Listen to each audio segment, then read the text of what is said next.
The rain had started sometime around 3 a.m. soft at first, like a whispering lullaby on the roof. By morning, it turned to a dull, steady percussion. Rebecca Klein stood in the doorway, umbrella in hand, watching as her 13-year-old daughter, Mira, laced up her boots. Mira hated the rain, hated how it made her hair curl, how it soaked the hems of her jeans. But today she didn't complain.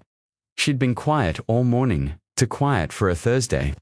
Rebecca chalked it up to teen moodiness. "Don't forget your math test, Rebecca," said, grabbing the car keys. Myra nodded absently, stuffing her phone into the pocket of her oversized hoodie. She hadn't braided her hair like she usually did. Something about her felt ... off. Rebecca made a mental note to ask her more after school. They didn't talk much during the drive. The windshield wipers scraped rhythmically across the glass. Mira stared out the window, fingers tracing invisible shapes in the fog. "You okay?" Rebecca asked, glancing sideways. "Yeah," a pause, "just tired." They pulled into the school drop-off zone at 7:42 a.m. Other kids were already flooding in, raincoats flashing under grey skies. Myra unbuckled her seatbelt, hesitated, then leaned over and kissed her mum's cheek. "I love you, Mom," she said softly. "I love you too." Rebecca replied, her smile blooming, warmed by the rare show of affection. Mira stepped out and shut the door behind her. Rebecca waited until she saw her daughter climb the steps and walk toward the double doors. She drove away, unaware that it would be the last time she'd ever see her child walk into that building. By 4:05 p.m., the knot in Rebecca's stomach had hardened into full panic. Mira was never late, ever. She called the school. "Hold on," said the woman at the front desk, her voice like sandpaper. A minute passed, then two. "Our records show Myra was marked absent today." "No," Rebecca snapped. "I dropped her off myself. Maybe check with her friends." Woman offered. "Sometimes kids, she didn't skip. She's not like that." Her calls to Mira's phone went straight to voicemail. She texted, "Where are you? You're scaring me." "Please answer." No response. At 4:45 she called the police. By 6 p.m., 2 officers arrived at her home. Officer Geller and Officer McAdams. One young, one older. The older one did most of the talking. Maybe she wandered off with a friend. Happens more than you think. She didn't. "I know my daughter." "Any trouble at home?" Geller asked gently, flipping through a notepad. "Arguments lately." Rebecca blinked. "You think I hurt her?" "Nobody said that," McAdams replied. "We're just gathering context.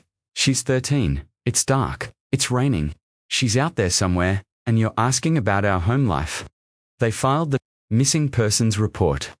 But it was clear from their eyes, they thought she was overreacting, overbearing, hysterical. She scoured her neighborhood, calling out Mira's name until her voice cracked. She drove to the school parking lot and sat there in the dark. Windows fogged, watching the building. Nothing moved. By the next morning, the school released a statement. Mira Klein, aged 13, was marked absent on October 18th. The school has no surveillance footage due to ongoing camera maintenance.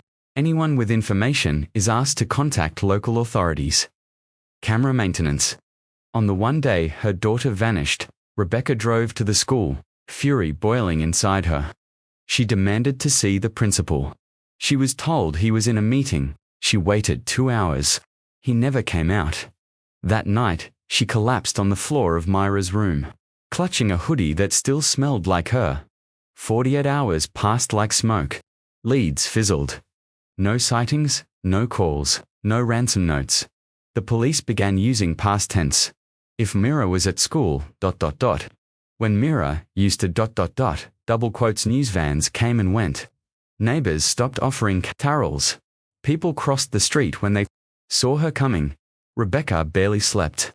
She set alarms every hour to check her phone, in case Myra called, in case someone else did. She started seeing her in dreams, half-formed images. Shadows through glass. By day 3, the police pulled back their search. "We're waiting on tips," they said. Nothing new to pursue. By day 6, the case was unofficially cold. Rebecca did not accept that. She sat at the kitchen table, staring at Myra's untouched lunchbox. Her hand trembled as she opened it, revealing the sandwich still neatly wrapped, the apple turning brown. The note she'd tucked in that morning. "You've got this? Love you, always." Moma scream built in her throat but never made it out. She realized something then. If she wanted answers, she'd have to find them herself, and someone, somewhere, knew exactly what happened. Next chapter, surveillance. Blind spots the school's excuses unravel. A camera malfunction. A former janitor gone missing. Rebecca digs deeper and begins to sense someone is watching her too. The cold fluorescent lights in the police station buzzed overhead as Rebecca sat across from Detective Monroe. A tight-lipped man with hollow cheeks and an even hollower tone. According to the school's IT logs, he said, tapping a file. There was a system-wide update that morning. Cameras went offline at 7:38 a.m., back on at 1:49 p.m. Rebecca blinked. That's almost the entire school day. Monroe didn't nod. Didn't deny it either. It was scheduled maintenance. Happens sometimes. No, she said. It doesn't just happen the same morning my daughter disappears. He sighed. We're looking into it. But his eyes had already moved on. Toward his phone, his inbox. Anything but her. Rebecca walked out of the precinct with her jaw clenched so tight it ached. Outside, the rain had slowed to a dull mist, soaking her hairline. The town moved around her, detached kids on bikes, couples pushing strollers, as if nothing was missing. As if Mira never existed. She drove straight to the school. The receptionist offered a weak smile when Rebecca stormed in, voice trembling with forced calm. "I need to speak with Principal Callahan. He's in a meeting." "Of course he is," Rebecca muttered. She didn't move. "I'll wait."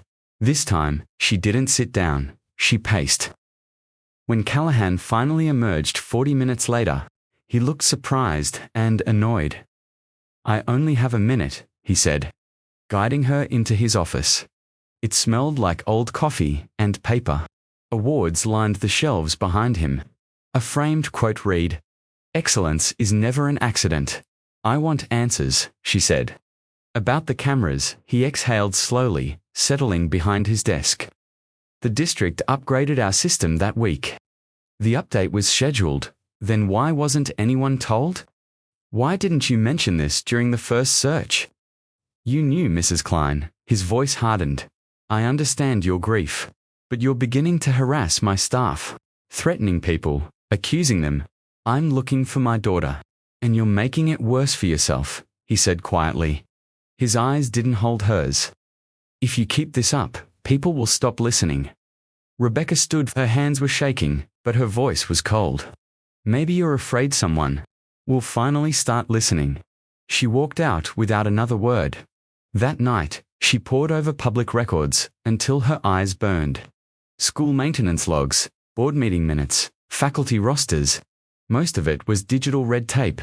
Then she found it tucked in a district HR report.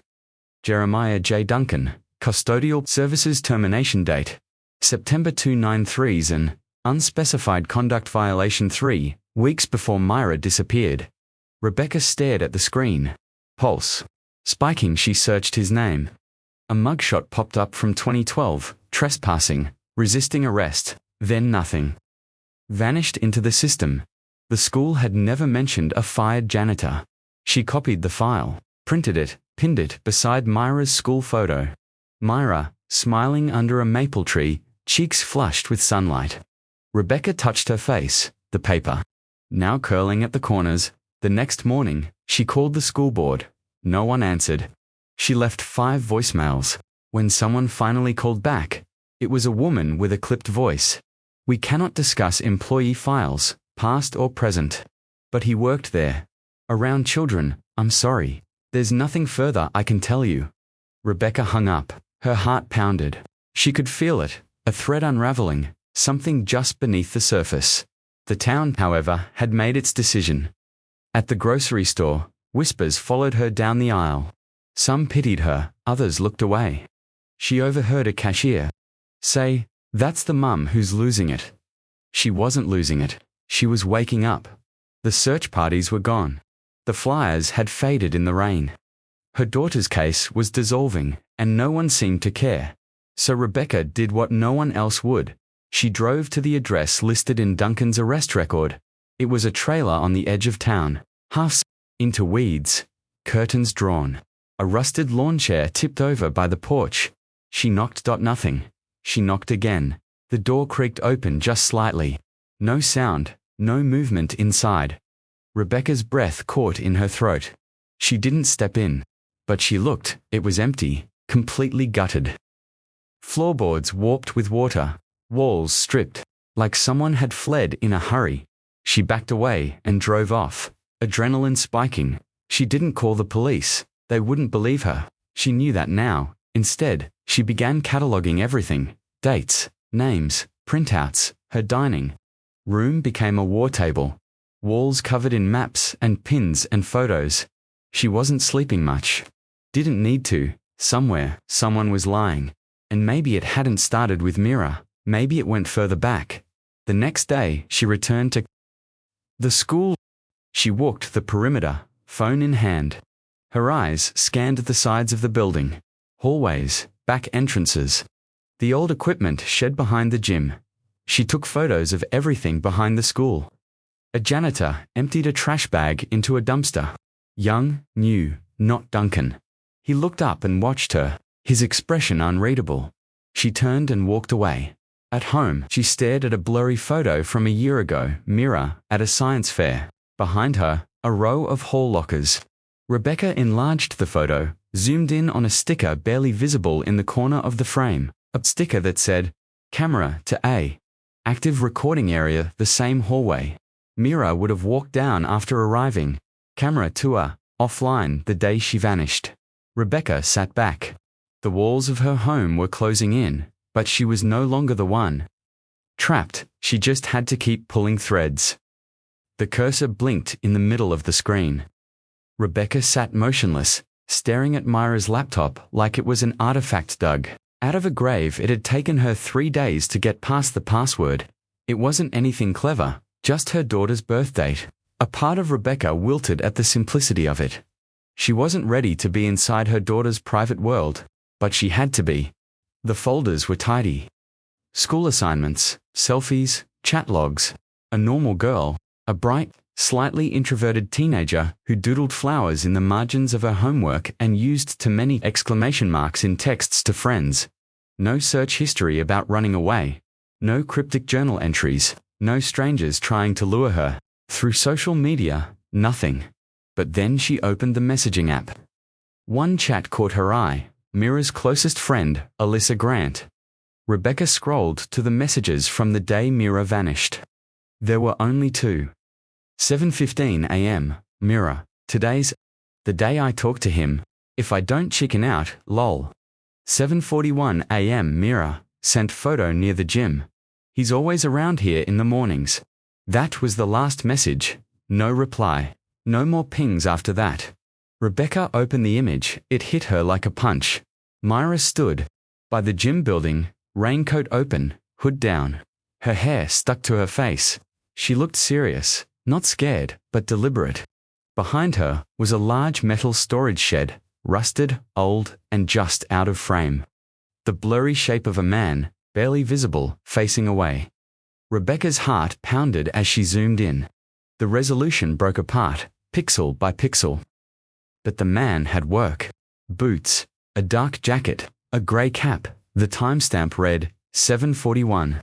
.m.1 minute before the cameras went offline. She exhaled sharply. Her hands trembled as she saved the photo, printed it, and taped it to the wall beside the others. Her fingers traced Mira's outline again and again. She remembered that shed. It used to sit behind the gymnasium near the edge of the athletic field. Staff used it to store broken desks, chairs, cleaning equipment. It had been there for years, then suddenly gone. Rebecca grabbed her car keys.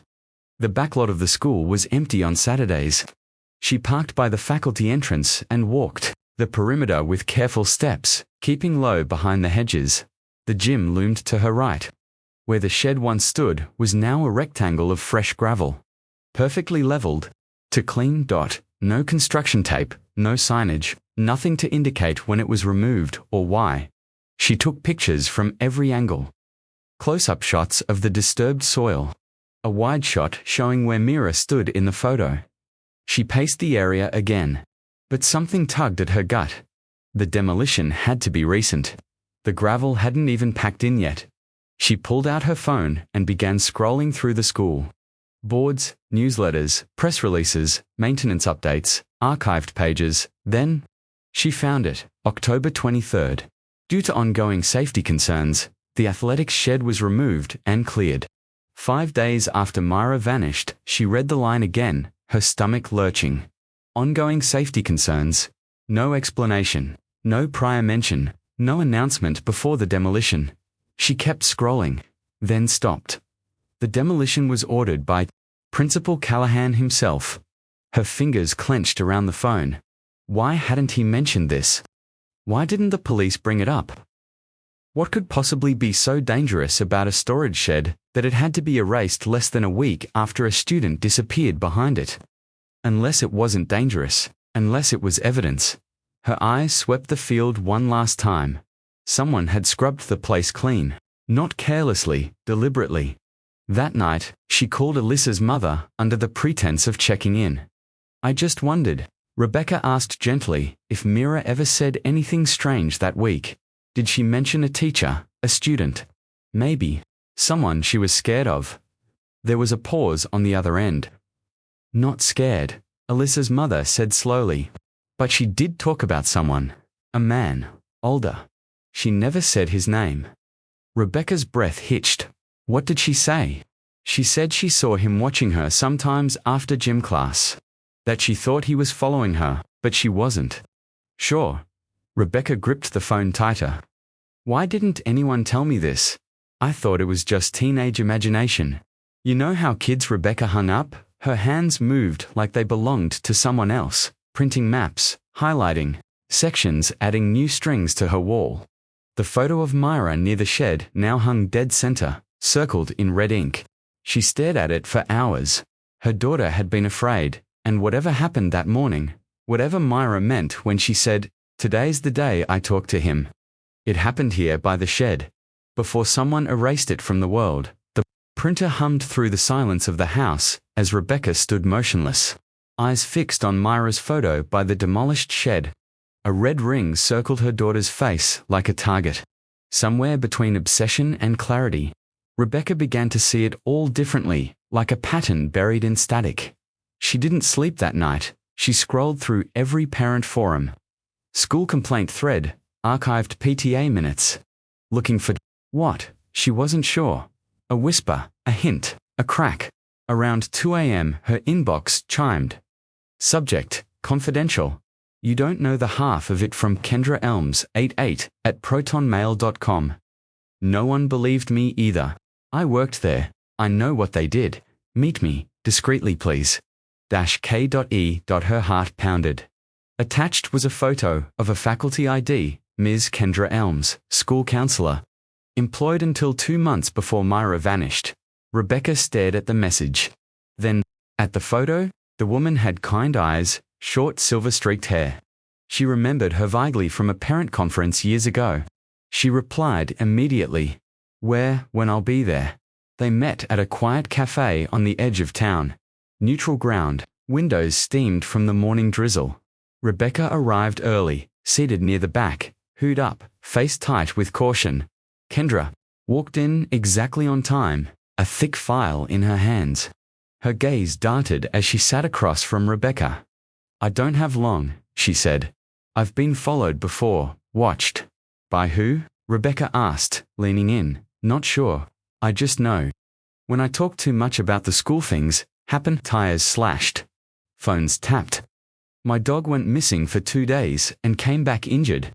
Rebecca's throat dried. What did you want to show me? Kendra opened the file. Inside were copies of forms stamped with school district logos, handwritten notes in red ink, evaluations. She slid one toward Rebecca, Mira Klein. Flagged as ES3, emotionally sensitive monitor, closely. Rebecca read in stunned silence. Beneath Myra's name were vague behavioral notations: withdrawn, non-compliant when under stress, shows signs of emotional volatility. She wasn't any of those things, Rebecca whispered. They make it up when they want to get rid of a kid quietly, Kendra said bitterly. Mira wasn't the only one. They flagged 6 girls in the last 2 years, all labeled, all under the radar. None of their parents were told. She handed over another page. 6 names. Rebecca's fingers clenched as she read them. Myra Klein, Rosalie Tranamara, Brooks Adi, Webergena Calamilia. Ruiz, what happened to them? She asked. Kendra's voice dropped. 2 confirmed suicides. 1 family moved away in the middle of the night, never left a forwarding address. 1 girl overdosed in a motel out of state. 1 Genoese reported missing 2 months before Myra. Rebecca stared at the list. Her pulse roared in her ears. Why would a school create something like this? To protect themselves, Kendra said.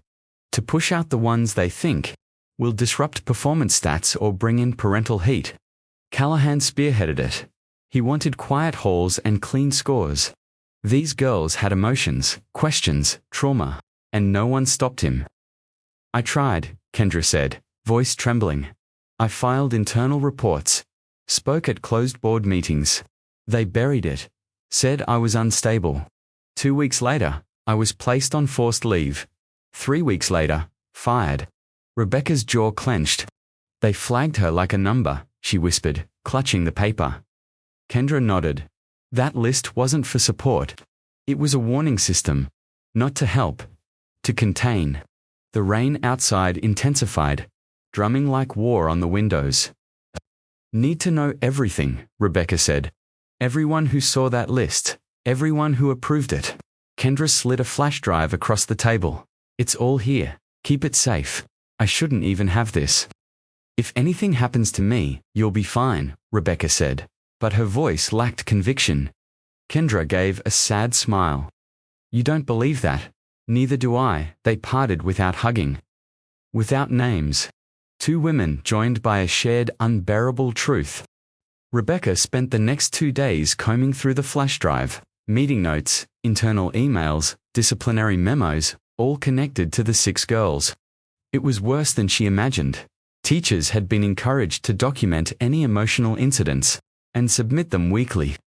Students were coded into risk tiers: green, yellow, red. Mira had shifted from yellow to red 3 days before she vanished. She found a memo sent directly to Principal Callahan. Subject: Mira Klein, per your guidance, moved to tier red. Continued surveillance recommended surveillance. The word made her blood run cold. She began cross-referencing each girl's timeline, location, final known activity. Patterns emerged. All were last seen around non-classroom areas, storage rooms, old wings, custodial zones. No cameras in any of those places. Rebecca's hand covered her mouth. She felt like she might vomit. This wasn't incompetence, it was a system. And Myra was pulled into it like the others. Flagged, watched, cornered. On the 3rd day, someone rang her doorbell. Rebecca flinched. She hadn't told anyone where she lived now. Cautiously, she peeked through the blinds. No one there. On the porch, a manila envelope unmarked. Sealed, she opened it with trembling hands. Inside were photos, black and white prints. Surveillance-style Rebecca walking into the cafe, talking to Kendra. Leaving the last photo was of Kendra getting into her car. On the back in black ink, some things are better left buried. Rebecca collapsed onto the floor, clutching the file against her chest. They were watching her now to dot Rebecca. Changed her number the morning after the envelope arrived. She'd barely slept. The photos scattered across the kitchen table like broken teeth. The last one haunted her most. Kendra, alone in her car, her eyes in mid-blink, unaware. Someone had followed them, watched them talk, captured it all. She swapped out her SIM card, bought a burner phone in cash, and started keeping. The curtains closed at all times. The light in Myra's room stave off now. She couldn't bear to look inside, but even after changing numbers, the calls continued, always from blocked or unknown numbers, always late. The first night, she let it ring until it stopped. The second night, she answered, nothing, just silence. Not even breathing. She said hello. Twice, then hung up. The third night, it happened again. By the fifth night, her voice was shaking when she picked up. "Who is this?" she whispered. "Why are you doing this to me?" Still nothing, but this time, the silence felt intentional. Held like someone on the other end was watching her through the phone. She blocked every call that came in, but new ones followed, always with a different mask. One night, she yanked the cord from her landline completely. It didn't matter. The next day, a call came to her burner phone. This time, the voice spoke just once. Low, gravelly, measured. "Stop digging, or you'll be next." Then the line went dead. The police took her report, but it was obvious they'd already filed her under unstable parent who can't let go. "This could be a prank," the officer said, gently but patronizing. "Have you upset anyone?" "Recently, I'm being stalked," she said, through clenched teeth. "Watched, threatened." "We'll look into it," he said. But he didn't write anything down. They left her standing on the porch, like she was the problem. The break-in happened 3 nights later. She'd gone to the gas station 2 blocks away. 15 minutes max. When she returned, the front door was ajar, no forced entry, no shattered glass. She stepped inside slowly, heart in her throat. Every room was still, too still. Nothing appeared stolen, not her laptop. Not the few pieces of jewelry she owned, not the TV.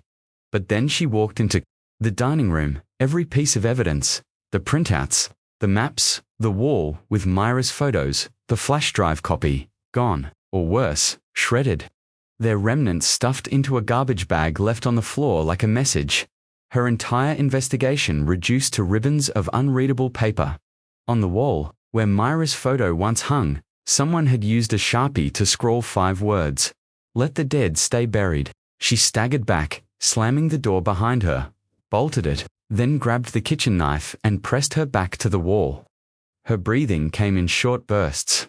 She stayed like that until dawn, unmoving, blade gripped tight, listening for footsteps. That never came. The next morning, she went to check on Kendra, but the phone number she'd saved for her went to voicemail, then, eventually, out of service. The Proton Mail account deleted. Her LinkedIn profile vanished. It was like she'd been wiped clean. Rebecca drove to the address she'd jotted down from their meeting. A duplex near the old downtown dot, vacant, the landlord said. The tenant moved out overnight. "No notice, no forwarding address, she'll leave." "Anything behind?" Rebecca asked. The landlord looked at her. "Just a bunch of newspaper clippings about your daughter?" That night, she sat in her car for hours, watching her own house from the street. Every passing car looked suspicious. Every shadow stretched too far. The lines between her grief and paranoia began to blur. She questioned her memory. Did she really lock the front door before the break-in? Could she have imagined the call? The voice? But no. The shredded paper, the marker on the wall, the vanishing of Kendra Elms, those were real. Someone was cleaning up, silencing loose ends, erasing truth, and Rebecca was next on the list. At 3:17 a.m., the burner phone rang again. This time she didn't answer. She let it ring 20 times, then die. But as it rang, she opened her laptop, connected the last surviving backup flash drive. The one she'd hidden in Mira's old pencil case. She began sorting everything again, piece by piece, from memory. Dates, names, the list of flagged girls, the red-coded memo, the shed, the camera blackout, the unknown man in the photo, and the photo itself. She reopened it, enlarged it, and stared at the grainy figure in the background. Then, on instinct, she dragged the image into a browser and searched. How to identify location markers in photos. The results led her to something she hadn't tried yet. Google Maps. Satellite history. Timeline views. She clicked. The screen loaded slowly, then revealed the overhead view of the school grounds. It let her scrub backwards satellite imagery from previous months. Years. She zoomed in behind the gym. There it was, the shed. Before demolition, then it vanished. She kept scrolling forward. On the most recent image, something caught her. Breath, a faint shape in the corner of the gravel lot. A figure too small for an adult, standing alone. The date stamp said it was captured 2 weeks ago. Rebecca leaned closer. The outline wasn't clear, but it was there. Someone was standing where Myra had once stood. A chill passed through her. Was it another girl? Was it her? Was she still out there? Or was someone trying to make her think she was? The world forgot her, but she never forgot Myra. For years passed like fog. Rebecca Klein now lived in a rented cabin, tucked behind an overgrown fence in a nowhere town that didn't ask questions. It was safer that way, to disappear before someone made you disappear. She rarely left the house. Groceries were delivered. Therapy sessions came via screen. Most days she didn't bother dressing. Her hair hung limp, silver streaks thickening. She'd been granted disability after her second hospitalization, officially labeled paranoid. Delusional, with obsessive-compulsive patterns related to traumatic grief. That diagnosis had saved her, ironically. Got her out of scrutiny. Labeled and shelved, unthreatening. She liked it that way. Her only companions were silence, cold coffee, and the thick stack of binders she'd rebuilt, piece by piece, over the years, everything she could recover. From Myra's case, she kept copied, duplicated, backed up on 6 encrypted drives, 3 of which were hidden in cereal boxes. If she died, she wanted the story to outlive her. Some nights, not all, but enough, she couldn't help herself. She opened Google Maps, zoomed into the school, checked, rechecked, scanned. The building looked the same. The gravel lot behind the gym still glared like a scar. The place where the shed had stood, where Myra had last been seen. Most of the time, there was nothing to find, just static satellite data. Harmless dot, but then came the night, everything changed. It was raining, not heavy, but steady, and the sky outside her window wept against the glass. Rebecca sipped microwaved coffee and opened her laptop, almost mechanically. Her routine map. Zoom. Scroll dot. She dropped a pin behind the gym, out of old habit. A glitch in her fingertips. Maybe. When the map loaded, she noticed something odd. There was a new satellite layer, updated within the last month. She clicked it. The image changed. A newer view of the schoolyard came into focus. Same buildings, same gravel lot. But this time, a shadow. A shape. Her heart skipped, then pounded. In the middle of the gravel stood a blurred figure, small, thin. Standing still, Rebecca stared, then zoomed, and zoomed again. The figure began to break apart in the pixelation, but the proportions were unmistakable. The height, the hair length, the posture. It wasn't a teacher, not a janitor, not some construction worker. It was a girl. Right where Myra had once stood.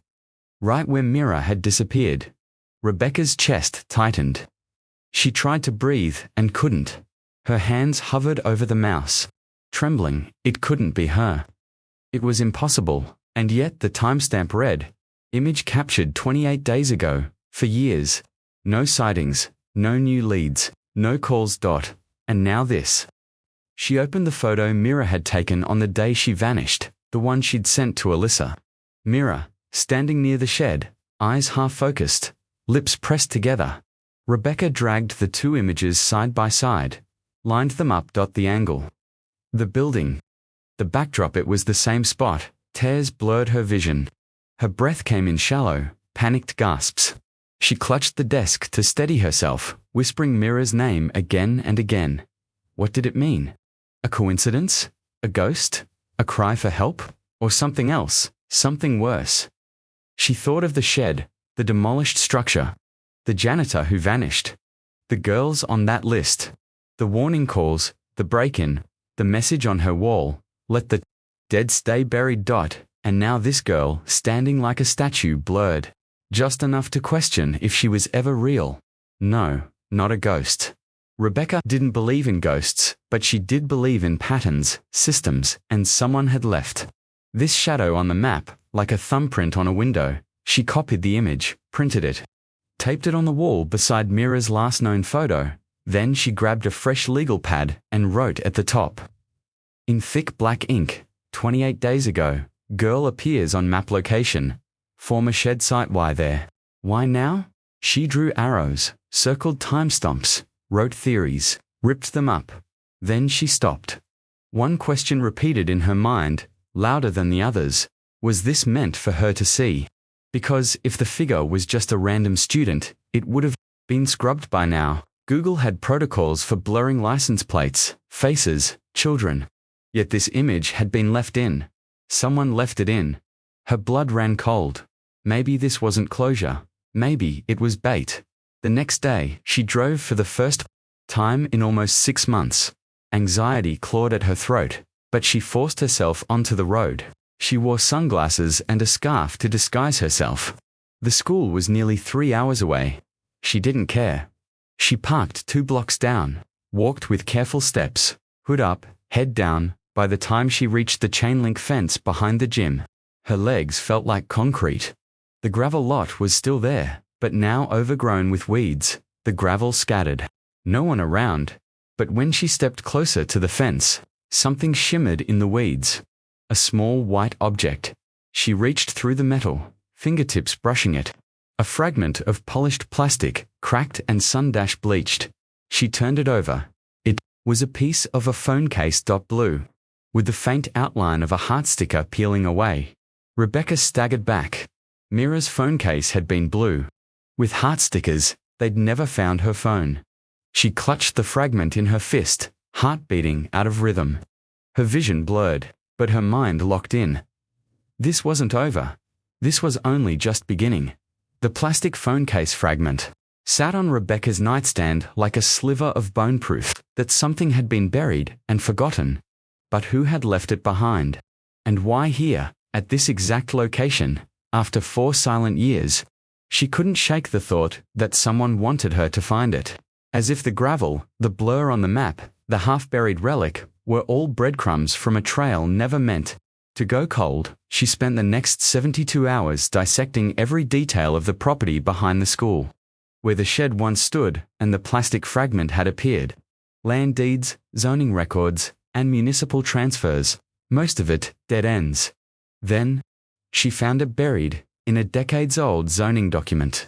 The parcel of land, originally part of school grounds, had been privately acquired through a quiet transfer 9 months before. Myra vanished. The buyer, Mr. Alvin Drew. Name unfamiliar. But something about it made her skin crawl. She searched deeper. A few mentions online, old maintenance forms, scanned newsletters listing groundskeeper appreciation. His name appeared alongside others in employee rosters, until one year, it didn't. The 2018 yearbook listed him as custodial supervisor. The 2019 edition, no mention. Rebecca called the school district. I'm writing a community history article, she lied. Can you confirm whether Mr. Drew is still with the facilities department? A pause. Then the voice said, I'm sorry, I don't see anyone by that name in our employment history. What about past records? Silence. Then there's nothing here. Her stomach twisted. A man who worked at the school, owned property adjacent to where the shed was, fired quietly, erased, officially, and now, living alone on the edge of town, where shadows still moved long after midnight, Rebecca returned to the area with little more than a burner phone, an old Nikon camera, and a suitcase. She paid cash to rent a room above a dying laundromat. Cheap, anonymous. The kind of place people came to vanish. Each day, she drove by Drew's property, a 2-story farmhouse tucked behind rows of sycamore trees, barely visible from the road. No mailbox, no welcome mat. Just a rusted gate and an overgrown gravel drive. She parked 2 streets over, walked to a hill behind the property, and watched. He lived alone. That much was clear.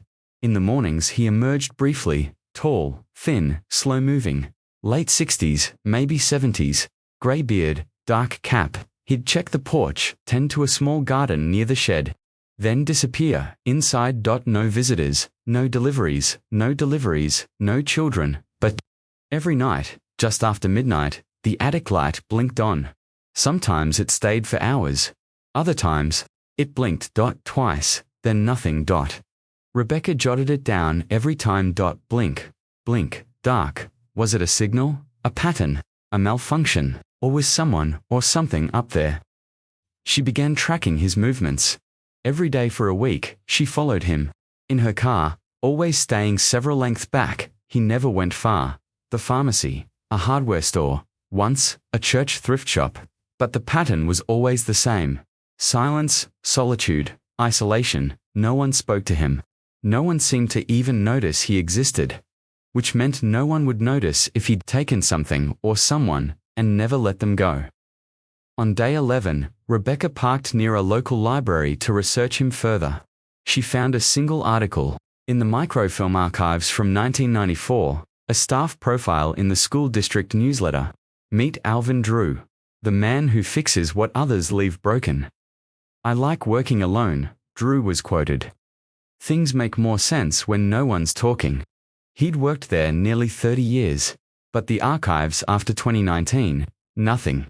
His record stopped the year Mira disappeared. She searched court filings. No charges, no complaints. Clean as polished glass, it was too clean. She returned to her room and placed Mira's photo on the window ledge. If you're in there, she whispered, I swear, I'll get you out. She hadn't prayed in years. But that night, she did, at 12:16 a.m. The attic light came on again. She sat in her parked car, engine off, watching through binoculars. It stayed on longer this time, a full 10 minutes then. Blink, pause, blink, long pause, dark. She felt it in her bones. This wasn't a flicker. This was a signal to someone or from someone. The next day, she returned to the property during Drew's morning routine. From a distance, she snapped photos of the attic window, the garden shed, the gravel area where she'd found the phone case. Every piece of the house was sealed tight. Security cameras mounted under the eaves. But she noticed something else behind the house. A metal hatch, half covered by leaves, a cellar door. She circled it in her notebook. That night, she drove back, parked 3 blocks down dressed in black, slipped through the trees until she reached the rear fence. It was low, rusted, easy to hop. She crouched in the brush, watching, listening. The attic light came on. Blink, blink, pause. She held her breath. No other movement, but just before she turned to leave, she heard something that made her blood freeze. A sound from the attic. Window, not mechanical, not the house, settling, but a voice, small, muffled, crying. The crying haunted her for days. Every night since, Rebecca returned to the tree line behind Drew's house, hiding in the darkness, breath held, heart pounding. She knew what she'd heard, the soft, broken sound of someone trying not to be heard at all. And then, on the 4th night, the weather turned, thunder cracked across the sky. Rain sheeted down. Rebecca crouched beneath a tattered tarp in the woods, soaked to the skin but refusing to leave. She raised her binoculars toward the attic window just as a streak of lightning split the clouds. In that frozen instant of white light, she saw her, a girl, pale face pressed to the glass, eyes wide, frightened. She was real, not a shadow, not a sound, and she was looking directly at Rebecca. Then darkness. Rebecca dropped the binoculars, her chest seized. For a moment, she couldn't breathe. She clambered backward through the brush, branches slicing her arms as she scrambled to her car. Her shaking hands fumbled with the keys. She drove blindly until she reached the motel room. Once inside, she collapsed onto the floor, soaking wet and trembling. She wasn't imagining it. There was a girl, and she was alive. The next morning, Rebecca went straight to the local police. She described everything: the lights, the cries, the face in the attic. The officer, barely old enough to shave, took notes without looking at her. There's no active missing persons report linked to that address, he said flatly. She's a prisoner, Rebecca snapped. A child. She can't file her own report. The officer sighed. Do you have proof of unlawful detainment? I saw her at the window, in a thunderstorm, at night. Rebecca's jaw clenched. Yes. He offered a sympathetic look that felt like pity. You don't have a photo. No audio. No prior reports filed against the man. And your mental health history, She froze. You ran my name. It's standard. No, she said, rising. It's an excuse. He didn't stop her as she walked out. Back in her room, she stared at the wall where Myra's photos and maps were pinned. Her hands trembled, not from fear, but from fury. If the system wouldn't help, she'd go around it.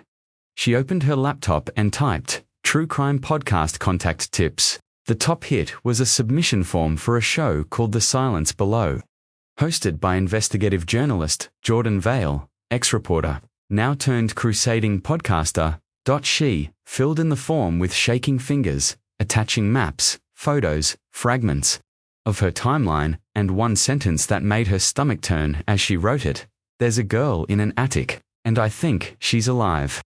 She didn't expect a response, but 3 hours later, her burner phone rang. Jordan's voice was calm, clipped, and skeptical, but not dismissive. "You said there's a girl being held captive in a former school employee's attic." He said that single quotes, "A big claim." She looked right at me, Rebecca whispered. "I've seen lights, I've heard crying. The man who lives there used to work at the school Mira vanished from. And Mira, she wasn't the only one." She told him about the flagged list, the shed, the disappearance of records, the erased employment history, the photos, the plastic phone case. There was a long pause. "I've seen cases fall through cracks," Jordan said. "But this sounds more like a cover-up that went full ghost protocol." "I need someone to believe me," Rebecca whispered, "before that girl disappears too." Jordan was quiet for a moment longer. "Then I'll be there by tomorrow morning." He arrived in a battered Subaru, wearing dark jeans, a grey windbreaker, and a backpack full of audio equipment. Late 30s, tired eyes, voice like radio static. He shook her hand firmly. "I don't deal in fantasies. But I do deal in patterns. And this one smells rotten." They drove to the tree line together. He crouched beside her in the brush, scanning the attic window with high-powered binoculars and a long-lens camera. For 3 nights. They waited. The attic light came on, blinked. Twice, once they heard movement. Another time, a faint knock, but no face. Still, Jordan was convinced. "She's in there," he said. "I don't know who, or why, but someone's in that attic." Rebecca nodded, exhausted. "The cops won't touch it." Jordan smiled. Grimly, "Good thing I'm not a cop." They returned to the motel room, now turned Investigation HQ. Wires trailed across the bed. Audio notes, maps, timestamps, equipment. "We go public," Jordan said, "but slow. We tease it first, build the story. Ask questions no one can ignore." He pulled out his mic and hit record. "This is Jordan Vale, and what I'm about to tell ya doesn't add up. A missing girl, a suspicious property, a list the school buried, and a woman who refused to stop asking questions. Her name is Rebecca Klein, and this is her story." Rebecca sat in silence as the red light blinked. She'd been alone for so long, fighting ghosts, shadows. Now someone was listening. Now someone believed. They waited until the lights from Drew's truck disappeared down the winding road. Rebecca had memorized his schedule Thursday nights, 10 p.m., a janitorial shift at the church across town. Gone at least 3 hours. Jordan double-checked the gear in his backpack. Flashlight, gloves, mic clipped to his collar, mini GoPro strapped to his chest. He looked at Rebecca. "You sure?" he whispered. "No," she said. "But we're doing it anyway." They moved quickly. Rebecca had scoped the route a dozen times from the wooded trail behind the house, up to the rear basement window that hadn't latched properly in years. They pried it open with a screwdriver. Jordan slipped in first, then helped Rebecca down. The basement smelled of rust and rotting wood. Water-stained boxes stacked like gravestones. Every creak underfoot sounded like a scream. They climbed the narrow stairs in darkness, flashlights off. Every window was covered, thick curtains nailed into wood. Whoever lived here didn't want to see the outside, or be seen. On the ground floor, the house was eerily still. Photographs removed from the walls. Furniture, minimal, dated. Not a single family photos. Not even a calendar. The only sound was the soft hum of a refrigerator and Rebecca's heartbeat pounding in her ears. Attic, she whispered. They found the staircase tucked behind a door in the hallway, almost hidden. Rebecca started to ascend, but paused halfway up. A smell hit her. Something faint, musty, musty, like childhood, left too long in a closed room at the top. Jordan pushed open the attic door. It creaked like something protesting. The room was larger than she expected. Sloped ceiling. Bare bulb overhead. Dust swirling in their light beams. And then they saw it. A bookshelf, small, child-sized, pulled slightly away from the wall. Rebecca approached it slowly, hands shaking. She pulled it aside. Behind it, a door, narrow metal frame, padlocked. Jordan's camera beeped softly as it recorded. He handed her a set of bolt cutters. She cut the lock in one. Snap! That the door creaked open. The room behind it felt like stepping into a memory warped by time. It was small, no more than 10 feet across, with pale pink wallpaper peeling from the corners. On the floor, a mattress, blankets folded neatly, a stack of worn children's books beside a crate filled with old dolls, a plastic cup on the floor, a single stuffed rabbit propped on the pillow, and all around the walls, drawings.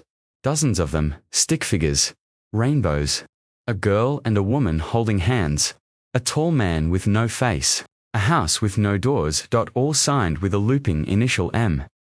Rebecca's knees buckled. She staggered to the wall, fingers tracing the lines drawn in crayon. One image showed a girl in a room with a single window, the same attic window Rebecca had stared at for weeks. Mira, she whispered. She was here. She ran to the mattress, pulling back the blanket, like Mira might still be underneath it. Rebecca. Jordan's voice was soft. The room was empty. There was no child. Just the hollow echo of what had been. Rebecca fell to her knees and screamed, raw, broken. Years of grief and guilt ripping from her throat like thunder. Jordan knelt beside her, unsure whether to film or hold her. He did neither. She wept until her voice cracked, until her fists pounded the mattress, until her body trembled with rage and helplessness. She was here, she choked. She was alive. All this time, I should have. Rebecca, he pointed to something on the floor, beneath the mattress edge. A piece of paper, a note, written in blocky handwriting with blue marker. She moved. I had to. You were too close. Rebecca stared at it. No, she whispered. No, no, no. She read it again. She moved. Not, she died. Not, she's gone. She moved. A chill slid down her spine. The words weren't from Mira. They were from him. Drew. He knew someone was watching. He knew they were closing in, and he took her. Again, Jordan recorded the note, snapped photos, captured everything in slow, deliberate detail. We need to go, he said quietly. Rebecca didn't move. She could be. She began. I know, he said, but we can't find her if we get caught. She nodded reluctantly. They left the attic as it was, the room undisturbed. Except for the absence of the girl who once called it home. They were barely out the back window when headlights swept the trees. Jordan grabbed her wrist. They ran for the woods. Behind them. The rusted gate squealed open. A truck engine idled. Drew was home, and they'd been inside. Back at the motel, Rebecca stared at the photos, the drawings, the books, the bedding, the note. Proof. After all these years, something real. She looked at Jordan. Release it, she said. All of it. Now. He didn't hesitate. The attic had confirmed her worst fear and sparked her final hope. Myra had been there, and she had been moved.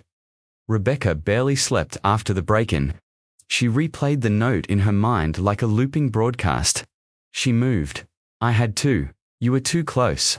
She knew what that meant. Now, Drew had another place. Somewhere hidden. She had seen it once, not clearly, but enough. A metal hatch tucked behind the house, almost forgotten beneath rotting leaves and overgrown vines. It was the one spot she hadn't dared enter before now. She had to.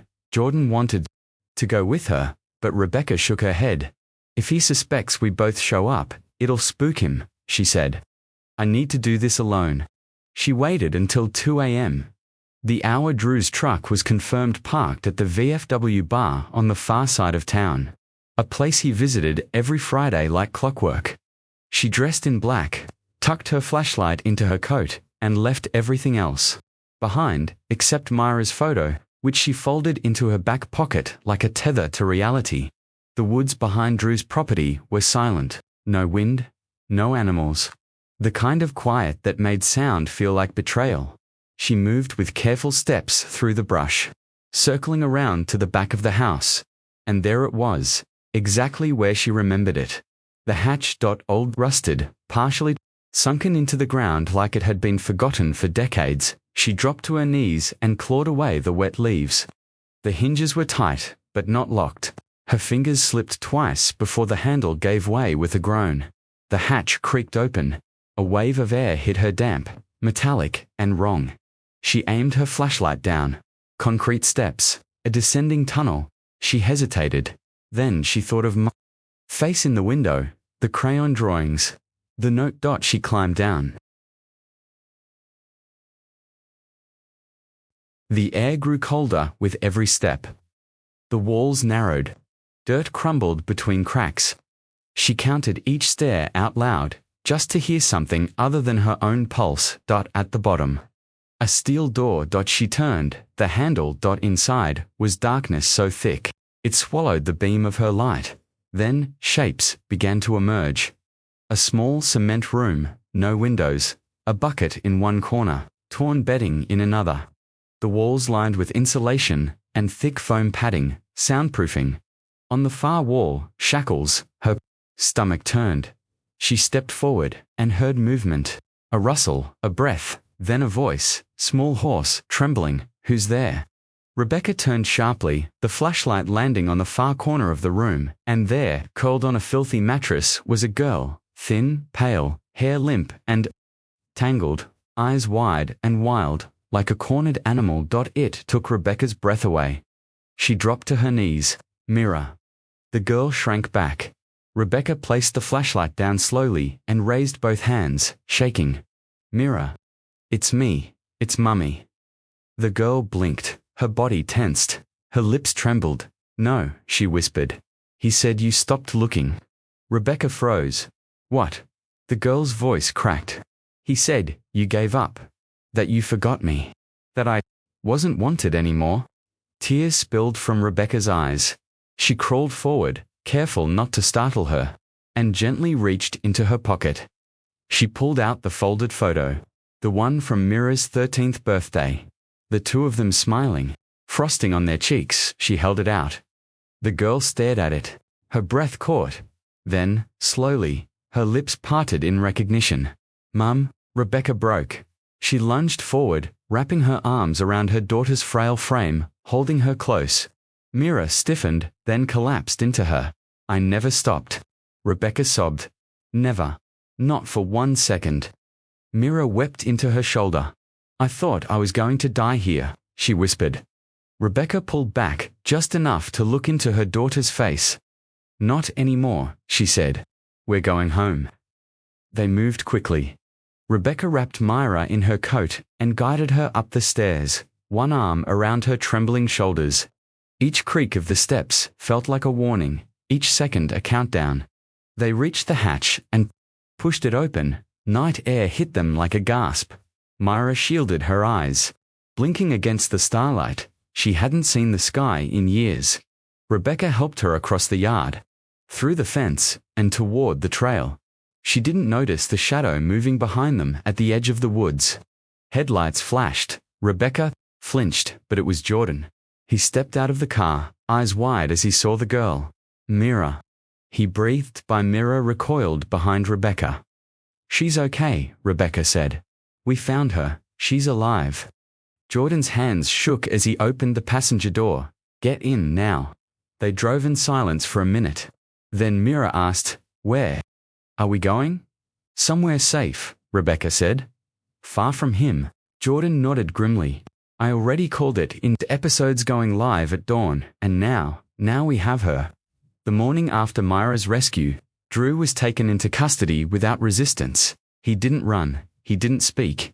He simply opened the door of his farmhouse. As officers swarmed his porch, stepped aside, and offered both wrists for the cuffs, his face was unreadable. Cold, dry, empty, like a man who had already accepted the weight of his own darkness. Rebecca watched the arrest from behind a tinted car. Window across the street, her hand clenched tightly in Miros. The silence between them was thick, but it was no longer hollow. It was survival. The media storm was immediate. Jordan's podcast, now viral, released follow-ups daily, documenting the investigation, the blueprints, the drawings in the attic, the shackles in the bunker. Comment sections exploded with theories and anger. Mothers from the town posted confessions. My daughter said she was followed once. I didn't listen. My niece changed schools because of creepy janitors. We thought it was a joke, but the town itself, it didn't rally behind Rebecca. It turned on itself. Parents wanted heads. Lawyers dissented. A civil rights watchdog issued a statement, and suddenly, the entire school district became a war zone. City council meetings overflowed with shouting matches. The police department stopped answering questions. The superintendent resigned overnight. An anonymous whistleblower leaked internal memos. Known behavioral cases flagged for monitoring. Myra's name was on that list. Rebecca read it and nearly vomited. They had labeled her daughter disposable, not through words, but through omission. They had failed her. Not just Drew, all of them. The trial began 4 months later. People camped outside the courthouse. Protesters, true crime superfans, media trucks, religious zealots holding signs that read "Evil hides in ordinary clothes." Inside, the air was heavy with something that felt less like justice and more like vengeance soaked in gasoline. The prosecution called witnesses in careful order. Jordan testified first, laying out the timeline. Then a retired school counselor. Then the forensic investigator who verified the hidden room. Each detail made the courtroom. Flinch. Photos were projected onto screens. Mira's makeshift cell. The shackles. The drawings. A juror cried. Another looked away. Then it was Rebecca's turn. She wore a black blouse and held Mira's birthday photo in her hand as she approached the stand. My daughter disappeared when she was 13. She began, and everyone told me I was imagining it. She spoke slowly, clearly letting the words cut where they needed to. I was told to grieve quietly, to let her go, and if I had, she'd be dead right now. There were no gasps. Just silence. The judge's pen stopped mid-note. Rebecca's eyes burned with unshed tears. You know what people ask me now? Why didn't I give up sooner? Because it made the town look bad. She turned her gaze to the row where the former school board sat, awaiting separate charges. I hope it still does. Then came the hardest testimony of all. Mira, she entered the courtroom, flanked by 2 trauma therapists. Her hair pulled back, face pale and drained, but calm. She didn't look like the girl Rebecca once tucked into bed. She looked like someone who had crawled through years of silence and made it out breathing. When asked her name, she answered softly, Mira Klein. The prosecutor asked if she knew why she was here. To tell the truth, she said, but the truth was fractured. Her answers came in fragments. Q, do you remember who took you? A man. He wore gloves. I think it was raining. Q, did he say anything when you were brought there? A, he said I wasn't going back. That no one wanted me. She trembled as she spoke. Her voice cracked often. Q, did you see anyone else in that place? A, no, just him, and shadows. When asked how long she'd been kept, Mira looked down. I lost time, she said. I counted weeks. Then I stopped. The light didn't mean anything anymore. Her last statement shattered the room. I don't remember who I was, but I remember being taken. Gasps, a sob in the gallery. Even Drew flinched for the first time. A tiny, involuntary jerk, like something inside him twitched awake. Rebecca pressed her hand to her mouth. The court adjourned early that day. Outside the courthouse, a fire was lit. Not literal, but social, cultural. Every neighbor wanted a name to blame. Parents filed lawsuits. Teachers were interrogated. Old janitors retired early. Some moved away. The past could no longer be buried. Jordan released a final episode titled, What the Silence Cost. It ended with a simple truth. If someone had listened in 2019, 6 girls would still be alive. Myra would have never seen a cage, and a town would not be scorched by the smoke of its own apathy. The jury reached a verdict in 5 days. Guilty on 7 counts: unlawful imprisonment, abuse of a minor, obstruction of justice, and more. He would die in prison, but justice didn't feel like healing. It felt like ashes back in the safe house. Mira refused to sleep with the door closed. She flinched when someone knocked. She wouldn't say the name Drew out loud. Rebecca held her at night like she did when Myra was 5. Rocking slightly, humming songs neither of them remembered the lyrics to. Healing was slow, slower than the trial, slower than the podcast, slower than memory returning. Some things might never come back, but her daughter had, and Rebecca would never stop reminding her of that. The seasons changed, but the walls around Myra didn't. The trauma recovery center was quiet, sterile, safe. Tucked into a rural hilltop 2 hours from town, it was surrounded by meadows and silence. No sirens, no cameras, no sudden knocks at the door. Inside room 213, Mira lived in stillness. She barely spoke to the staff, slept in fits, ate little, but she drew constantly. Stacks of paper lined the shelves. Crayons worn 2 nubs. Dozens of sketches taped to the wall in a patchwork of pain. Each morning, Rebecca arrived with coffee and hope. And each morning, Mira handed her a new drawing, like it was proof she'd survived the night. Today, it was the attic again, same angles, same pale window, same faceless figure standing behind the bookshelf. Rebecca sat by the edge of the bed, tracing the pencil lines with her finger. She's remembering in pictures, one therapist had said. But what if it wasn't just memory? What if it was something else?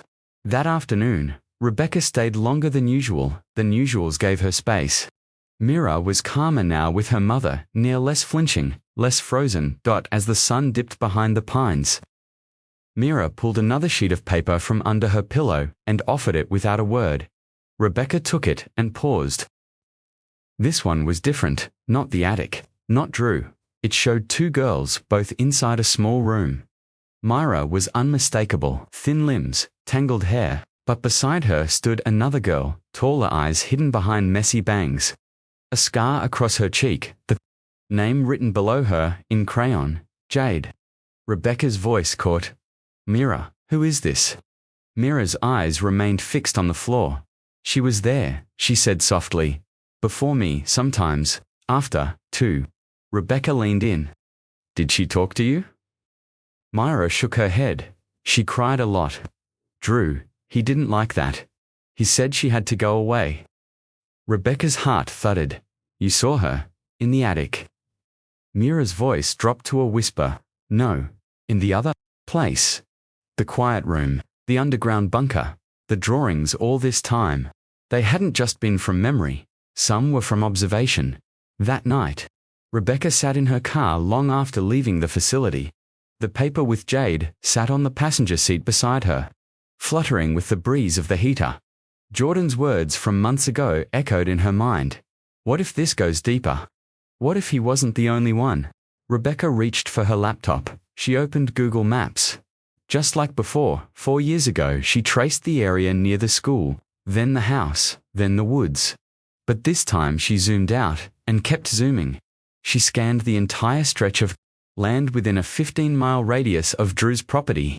Old utility trails, dead roads, storage sheds, abandoned farms. Anywhere a man like him could move something without being seen. Her eyes landed on a familiar shape, a second property once registered to Drew's cousin before he died in 2017. A shack near a now-drained quarry. The listing had gone dormant. No owner listed, no recent images, but there was something off in the satellite view. A path, recently cleared. No tire tracks, no markings, just a smooth, unnatural trail leading behind the main structure. She zoomed in and froze. They're barely visible in the shadow cast by an overgrown tree line. was the outline of what looked like a metal door. Her breath hitched, just like before. She called Jordan immediately. He answered on the third ring, his voice groggy. "It's back," she said. "What is the pattern?" She sent him the drawing, the map, the coordinates. She drew another girl. Jade said she was in the other room, and drew. He moved her, just like he moved Myra. Jordan's silence buzzed through the line. Then, "I'll call in the GPS drone guy. We can have eyes on that property by tomorrow." "No," Rebecca said. "We go tonight." Rebecca, she could still be there. Jordan didn't argue, before heading back inside the facility. Rebecca gently opened the passenger door and leaned across to kiss Myra's drawing on the paper. "Hold on, Jade," she whispered. She looked up at the sky, the stars blanketed by dark clouds again, just like the night Myra disappeared. And this time, Rebecca wasn't going to wait for the storm.